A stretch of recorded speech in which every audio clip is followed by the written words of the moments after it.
Today we're going to talk about the conclusion, the last part of your paper. For many of you, you're not at this stage yet, so keep working on adapting your research and incorporating your novel.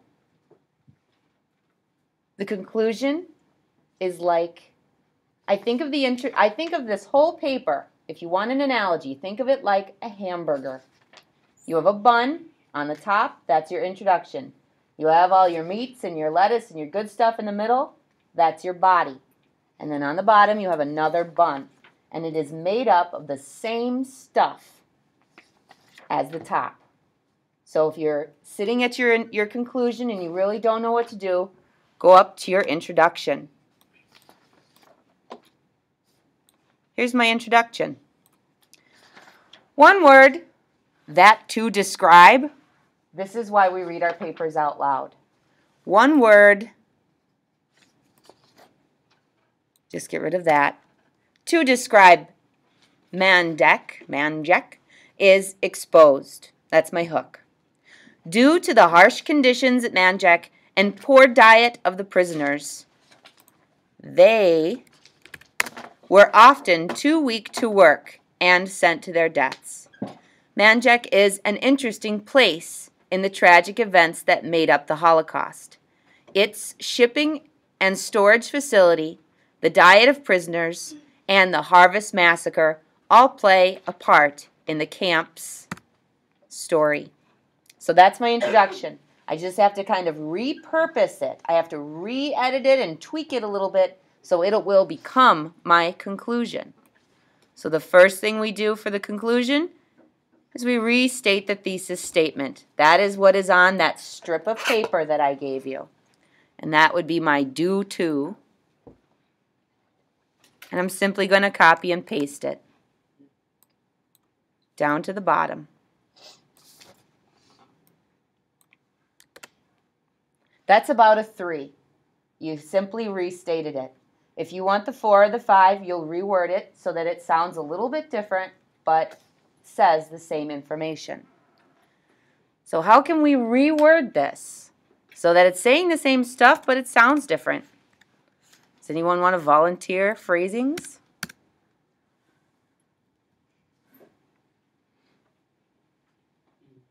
Jesse, what do you think? The prisoners who were sent to Majdanek were too weak to work. And Why? because of that, the harsh conditions. The prisoners sent to Majdanek were too, double O, weak to work because of, finish your thought, Jesse.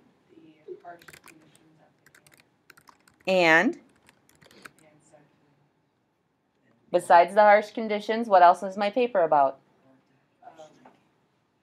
The poor what? I heard it mumbled in the back. The poor diet.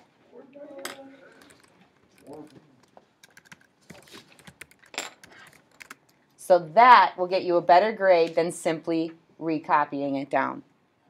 We review our main ideas. Well, my preview statement says shipping and storage facility, diet of prisoners, and the harvest massacre. So I have to kind of summarize that I talked about those 3 things.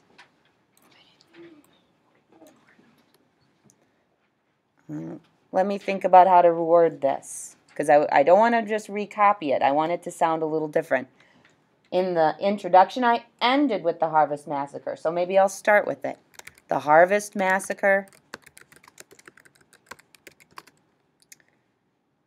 the poor diet, and my first idea was about the shipping, the amount of goods stored at the camp,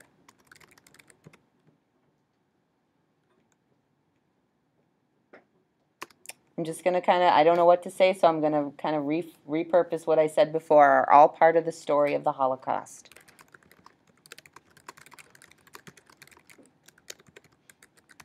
Now the goodbye statement. A lot of people say, I don't know what to say.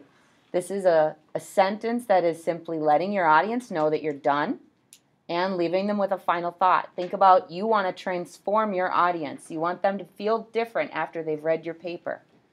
Since it is such a heavy subject, I'm going to suggest you challenge your reader to say, please don't let this happen again, or let us never forget our past, or let us learn from our mistakes. Those are all pretty good goodbye statements that also tell me that I'm done. So we'll say, I mentioned the word story, and I feel like if I say story again, that's going to sound really good in the reader's mind. So I'll say, let us hope that the story ends there, period. Now we have to format, get rid of all the I's, and I mean the outlining piece, not the letter I, like I did this.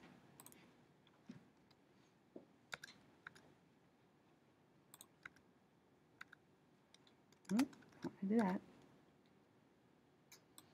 Get over there. So this is all one paragraph. Put it in Times New Roman. Make it 12. And it should be all your words. So it's black, no bolds, and double space. That's a conclusion paragraph.